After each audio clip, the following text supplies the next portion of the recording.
Sunday lunch at Mom's house had become a monthly tradition that I'd started to dread. Not because of the food. Mom made excellent roast chicken, but because it had evolved into a 2-hour showcase of everything my sister Michelle had accomplished versus everything I apparently hadn't. This particular Sunday in November was no different. I'd arrived at 1 p.m. sharp in my 12-year-old Honda Civic, parking behind Michelle's brand-new BMW X5 and her husband Brad's Tesla Model S.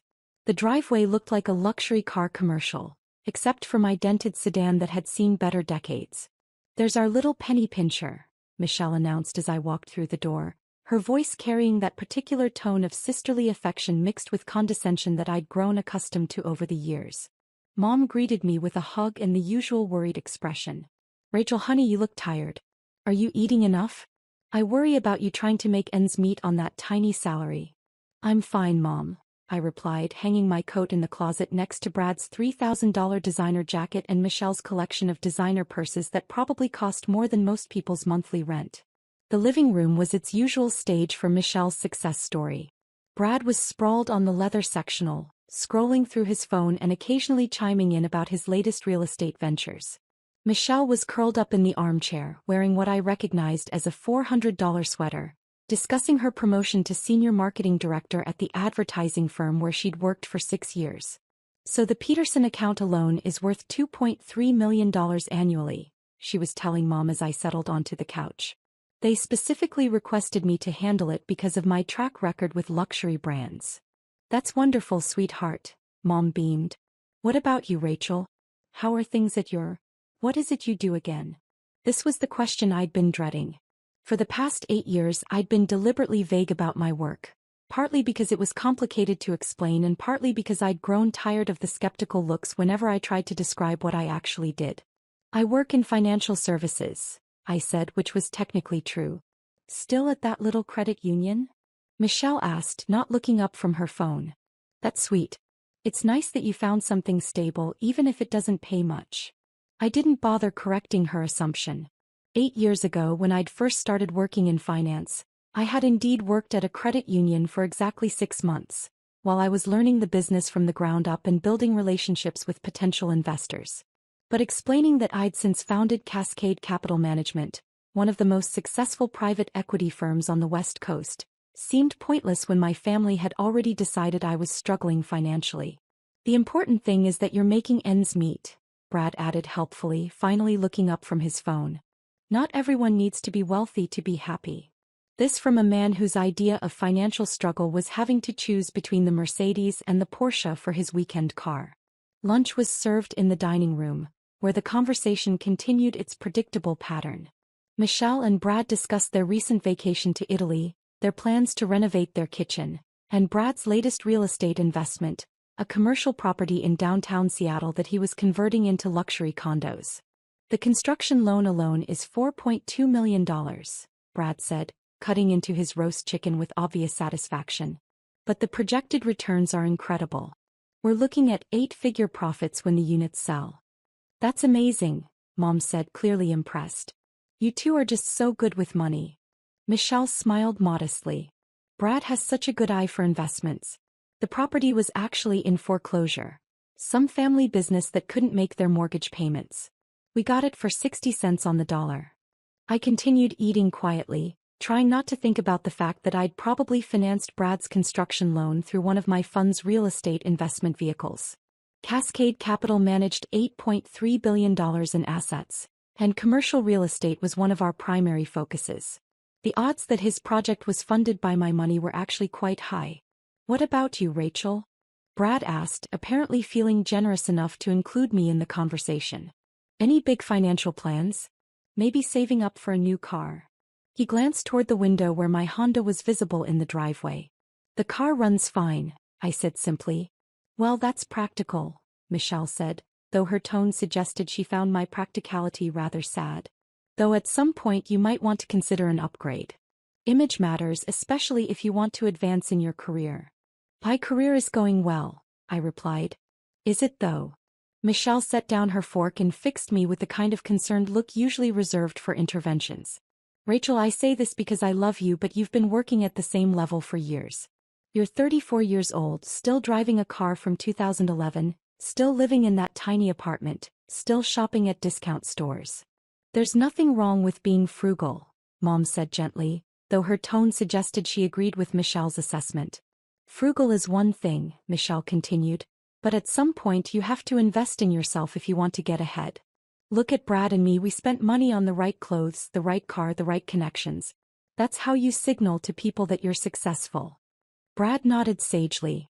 It's all about perception in business. If you look like you're struggling, people assume you are struggling. I looked around the table at my family, Mom with her worried expression, Michelle with her designer everything and her conviction that success was measured by visible consumption, Brad with his easy confidence that came from never having to build anything from scratch. You're probably right, I said quietly. This seemed to encourage Michelle. She leaned forward, warming to her favorite subject. I could help you, you know. I have connections in finance, real finance, not just credit unions. My friend Stephanie works at a wealth management firm downtown. They're always looking for entry-level advisors. Entry-level, I repeated. Well, you'd have to start somewhere. You can't expect to jump straight into senior positions without the right background. But Stephanie says they provide excellent training, and the earning potential is really good for people who apply themselves. Brad nodded. Wealth management is where the money is. Though you'd probably need to upgrade your wardrobe first. Clients won't take advice from someone who looks like she shops at Target. I do shop at Target sometimes, I admitted. Michelle and Brad exchanged a look that was equal parts pity and exasperation. Rachel, Michelle said gently, you're a smart woman. You deserve better than this. But you have to want better for yourself. You have to be willing to take some risks, make some investments, put yourself out there. Like what kind of investments? Well, start with your appearance. Get some professional clothes, maybe do something about your hair. Then think about your living situation. You can't bring clients or colleagues to that apartment. I don't really bring work colleagues home, I said. Exactly. That's the problem. Networking is everything in business. How are you supposed to advance if you're not building relationships with successful people? Mom patted my hand sympathetically. Maybe Michelle could introduce you to some of her friends. Successful people who could mentor you. I'd be happy to, Michelle said. Though honestly, Rachel, some of it has to come from you. You have to stop being so content with mediocrity. The word hung in the air like a challenge. Mediocrity. Is that what they thought of my life? You're right, I said again because it was easier than explaining that I'd built a private equity firm that managed more money than most people could comprehend. After lunch, we moved to the living room for coffee and dessert. The conversation shifted to holiday plans. Michelle and Brad were going to Aspen for Christmas. Mom was planning to visit her sister in Phoenix. I mentioned that I might work through the holidays, which prompted another round of concerned looks.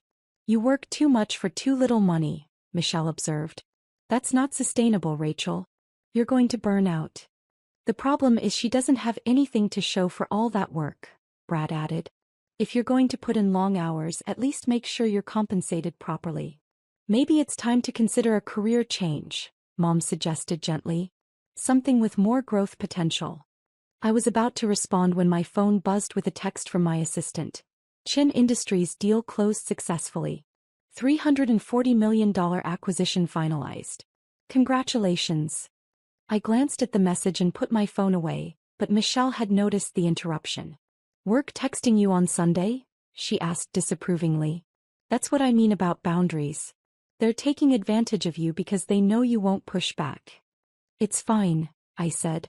It's not fine, Michelle insisted. You need to learn to value yourself more. Demand better treatment. Ask for what you're worth. And what do you think I'm worth? I asked, genuinely curious. Michelle considered this seriously.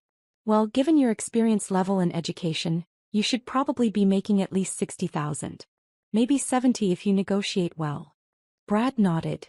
$75 if you're really good at your job. I almost choked on my coffee. Last year, Cascade Capital's management fees alone had generated $127 million in revenue. My personal compensation was somewhat higher than $75,000. That does seem reasonable, I managed to say.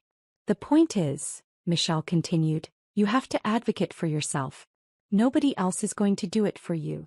As the afternoon wore on, the conversation took an even more painful turn. Michelle started talking about her and Brad's financial planning, their investment portfolio, their retirement accounts, their plans to buy a vacation home in the San Juan Islands. "We're on track to have a net worth of $2 million by age 40, Brad announced proudly. "That's the goal anyway. Financial independence by 40, then maybe early retirement." $2 million sounds like a lot, Mom said impressed. "It's a good start," Michelle said modestly. "Though really, you need at least $5 million to retire comfortably these days. $10 million if you want to maintain a nice lifestyle." I nodded politely while mentally calculating that my personal net worth was currently sitting at just over $400 million, not counting my equity stake in Cascade Capital. "What about you, Rachel?" Brad asked. "Are you saving for retirement? Building any kind of investment portfolio?" "I have some investments," I said carefully. "Like what?" "A 401k through the credit union. Something like that." Michelle leaned forward with renewed concern. "Rachel, please tell me you're not just keeping your money in a savings account.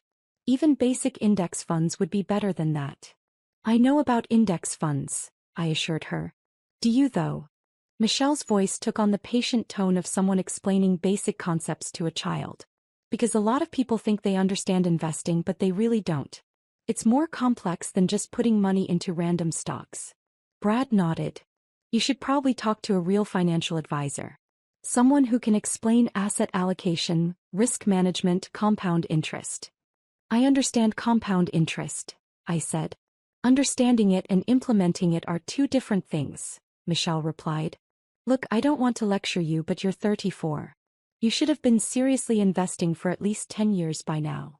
"I have been investing for 10 years. "In what? How much have you managed to save?" I looked around the room at my family's expectant faces. Mom genuinely worried about my financial security. Michelle convinced she needed to save me from my own poor decisions. Brad smugly confident in his role as the family's financial success story. "It's hard to say exactly," I replied. "The markets fluctuate." Michelle sighed. "Rachel, if you don't even know how much you have saved, that's a problem. You need to be tracking your net worth, monitoring your investment performance, planning for different scenarios." "Maybe you could help her," Mom suggested hopefully. "Show her how to set up a proper portfolio." "I'd be happy to," Michelle said. "Though honestly, at her income level, there probably isn't much to work with. She might need to start with something really basic like a target date fund." The condescension was becoming unbearable. I finished my coffee and stood up to leave. "Already going?" Mom asked, disappointed. "You just got here." "I have some work to catch up on," I said, which was true. Sundays were usually when I reviewed investment reports and prepared for Monday morning strategy meetings. "See? This is what I mean," Michelle said, following me to the door. "You're working all the time but you have nothing to show for it. That's not sustainable." As I was putting on my coat, Michelle grabbed my arm gently. "Rachel, I'm serious about helping you. Let me introduce you to Stephanie at the wealth management firm. Maybe we can get you an interview." "That's very kind of you," I said. "And think about what we discussed. The clothes, the car, the apartment. If you want to be taken seriously in business, you have to look the part." I hugged Mom goodbye, accepted her usual container of leftovers and headed for my Honda. As I was backing out of the driveway, I could see Michelle and Brad through the window, probably continuing their discussion of my financial inadequacies. The drive home took 20 minutes, during which I had 3 conference calls with investors in Singapore, London, and New York. Time zones were tricky when you managed global investment portfolios, but Sunday afternoons were often the only time to coordinate between Asian and European markets. My tiny apartment was actually a 3,200 square foot penthouse in one of downtown Seattle's most exclusive buildings, with floor-to-ceiling windows overlooking Elliott Bay. I'd bought it 5 years ago through a holding company to maintain privacy, paying cash to avoid the complicated financial disclosures that would come with a mortgage application. I spent Sunday evening reviewing acquisition reports for Cascade Capital's latest deals. We were in the final stages of purchasing a chain of boutique hotels in California, negotiating the takeover of a struggling tech company in Austin, and considering a major investment in renewable energy infrastructure across the Pacific Northwest. Monday morning brought the usual rush of activity. Market opens, conference calls, investment committee meetings. I was in my office on the 48th floor of the Columbia Center by 6 a.m., reviewing overnight developments in Asian markets and preparing for a 7 a.m. call with our Hong Kong partners. My assistant Jennifer knocked and entered with the morning's priority items, contracts that needed signatures, investor reports that required review, and a list of phone calls I needed to return. Also, she said, consulting her tablet, Michelle Thompson called the main line this morning. She said she's your sister and wanted to speak with you about a personal matter. I told her you were in meetings, but she seemed quite upset. I frowned. Michelle calling my office was unusual. She had my cell number and she'd never shown any interest in where I worked or what my office looked like. Did she say what it was about? Something about a mortgage issue. She said her bank told her to call this number. Understanding dawned slowly. I pulled up my personal investment tracking system and searched for Michelle's address. Sure enough, there it was, 847 Maple Street, Bellevue. Purchased 3 years ago for $890,000 with a mortgage of $712,000 from Pacific Northwest Bank. The mortgage that Cascade Capital had purchased as part of a distressed asset portfolio 6 months ago. The mortgage that was currently 3 payments behind and heading toward foreclosure proceedings. I'd known about the investment, of course. I personally approved all major asset purchases, but I hadn't connected Michelle's address to the broader portfolio of underperforming loans we'd acquired from Pacific Northwest Bank when they'd needed to clean up their balance sheet. Please get Michelle Thompson on the line, I told Jennifer. The call connected within 2 minutes. Rachel? Oh, thank God. I've been trying to reach you all morning.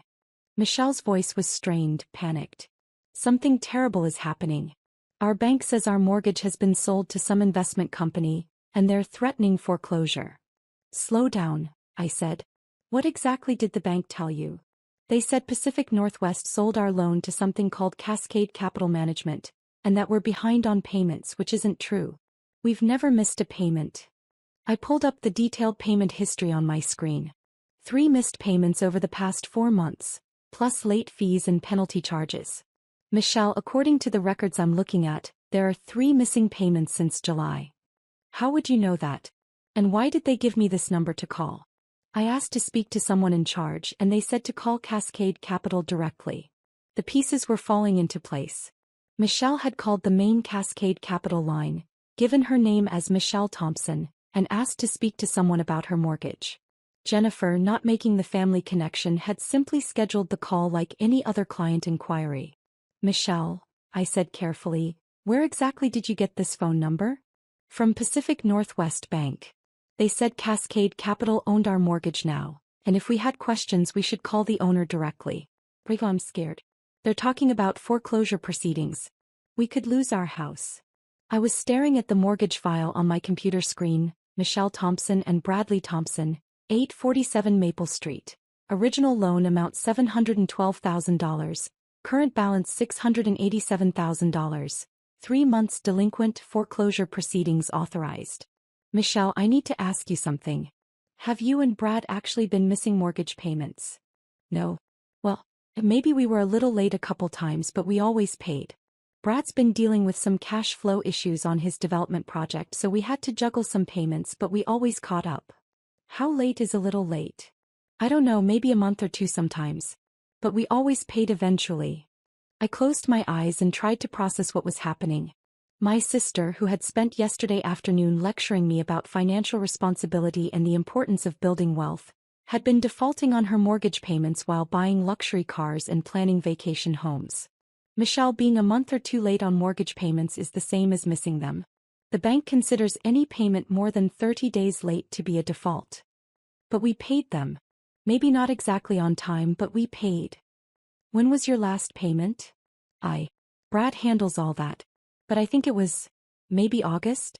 Or September. It was November. They hadn't made a payment in at least 2 months, possibly 3. Michelle, I need you to listen to me very carefully. You and Brad are in serious financial trouble. Your mortgage is in default and you're facing foreclosure proceedings. That's why I'm calling. Can't you help us? You work in finance. You must know people who could help us negotiate with this Cascade Capital company. I stared out my office window at the Seattle skyline, trying to figure out how to explain that I was Cascade Capital, that I owned her mortgage, that I was the person she was asking me to negotiate with. Michelle, I need to tell you something. What? I am Cascade Capital. I'm the CEO and founder of Cascade Capital Management. The silence stretched so long I wondered if the call had dropped. That's not funny, Rachel. It's not meant to be funny. Cascade Capital Management is my company. I founded it 8 years ago. We manage $8.3 billion in assets, including your mortgage. That's impossible. You work at a credit union. I worked at a credit union for 6 months in 2016 while I was building Cascade Capital. I haven't worked for anyone else since then. More silence. Rachel, this isn't funny. I'm trying to save my house and you're making jokes. I'm not joking, Michelle. Google Rachel Thompson Cascade Capital, if you don't believe me. I heard rapid typing, then a sharp intake of breath. Oh my God, Rachel, is this real? Are you really? It says here you're worth $400 million. The number fluctuates with market conditions, but that's approximately correct. This can't be real. Yesterday you said you couldn't afford gas money. No, yesterday you said I couldn't afford gas money. I agreed with you because it was easier than explaining that I choose to drive an old car and live modestly. But why? If you have all this money, why do you live like what? Like someone who values things other than material possessions? Like someone who doesn't need to signal wealth through conspicuous consumption. Michelle's voice was barely a whisper. You own our mortgage. Cascade Capital owns your mortgage, along with about 300 others that Pacific Northwest Bank needed to sell to improve their balance sheet. Can you help us? I can explain your options. You're currently $18,347 behind in payments, plus penalties and fees. You can either bring the mortgage current by paying the full amount owed, or we can discuss a loan modification if you can demonstrate ability to make future payments. $18,000? We don't have $18,000. This was rich, considering Brad's Tesla probably cost more than that in options alone. What about the Italian vacation you took last month? The kitchen renovation you're planning? Brad's 8-figure real estate development. That's different. That's investment money. And your mortgage isn't an investment? Michelle was crying now. Rachel, please. You're my sister. Can't you just forgive the debt or something? Michelle, this is a business. I have investors, fiduciary responsibilities, legal obligations. I can't just forgive debts because of personal relationships. But we're family. Yesterday when I was family, you told me I needed to learn financial responsibility. You said I should ask for what I'm worth. You said I needed to stop being content with mediocrity. That's different. Is it? Because from where I'm sitting, it looks like you've been living beyond your means, making poor financial decisions and expecting other people to bail you out of the consequences. The irony was almost too much to bear. Yesterday, Michelle had lectured me about the importance of building wealth, maintaining good credit, and making smart investments. Today, I was discovering that she'd been defaulting on her mortgage while buying luxury items and planning expensive vacations. Rachel, please. We could lose everything. I looked at Michelle's file again. The house was worth about $940,000 in the current market, so even in foreclosure, they'd walk away with some equity. It wasn't like they'd be homeless. They'd just have to buy something they could actually afford. Michelle, I'm going to connect you with our loan modification department. They'll work with you to explore options.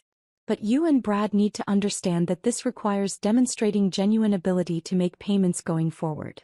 What does that mean? It means selling the BMW and the Tesla. It means canceling the Aspen vacation.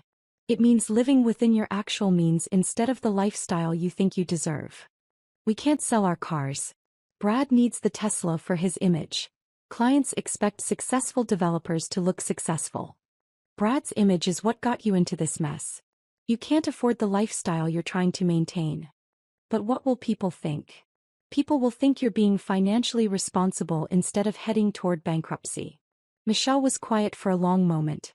When she spoke again, her voice was small and defeated. How did this happen? How did you become so successful while we're losing our house? It was a fair question. How had the sister who couldn't afford gas money ended up owning the mortgage of the sister who drove luxury cars and vacationed in Europe? I built something instead of just spending money to look like I had built something, I said. I focused on actual wealth creation rather than wealth signaling. I don't understand the difference. Wealth signaling is buying expensive things to make people think you're successful. Wealth creation is actually becoming successful, regardless of what people think. But you said yourself that image matters in business. No, you said that. I said my career was going well. You assumed it wasn't because I didn't look the way you thought successful people should look. Jennifer knocked on my office door and held up a note.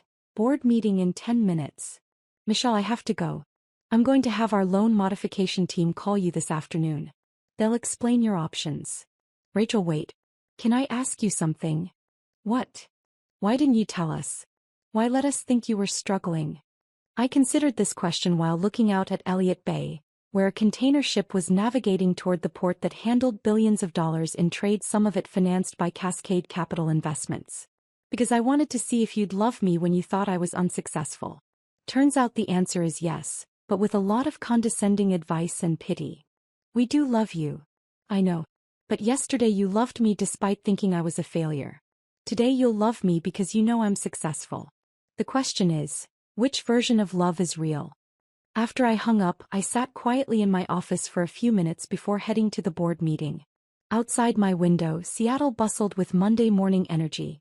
People heading to jobs, building careers, making financial decisions that would determine their futures. Somewhere in Bellevue, my sister was probably staring at her computer screen, trying to reconcile the image of her financially struggling sister with the reality of a $400 million net worth. Somewhere in the same house, Brad was probably calculating whether his Tesla lease payments were more important than keeping their home. The board meeting was routine: quarterly performance reviews, new investment opportunities, strategic planning for the next fiscal year. Cascade Capital was having an excellent year, with returns that exceeded our investors' expectations and growth that positioned us well for future expansion. But I found myself thinking about Sunday lunch, about Michelle's conviction that success was measured by visible consumption, about the assumption that my modest lifestyle meant modest achievements. Maybe it was time to buy a nicer car. Not because I needed to signal wealth, but because I could afford it and I might actually enjoy it. Maybe it was time to stop hiding behind deliberate invisibility. Or maybe the real lesson was that family dynamics don't change just because your net worth does. Michelle would always be the sister who thought she knew what was best for everyone else. I would always be the sister who preferred substance over show. The difference now was that when she gave me financial advice, I could politely refer her to her loan modification specialist. Sometimes the best revenge really is massive success. Especially when your family doesn't notice until you own their debt.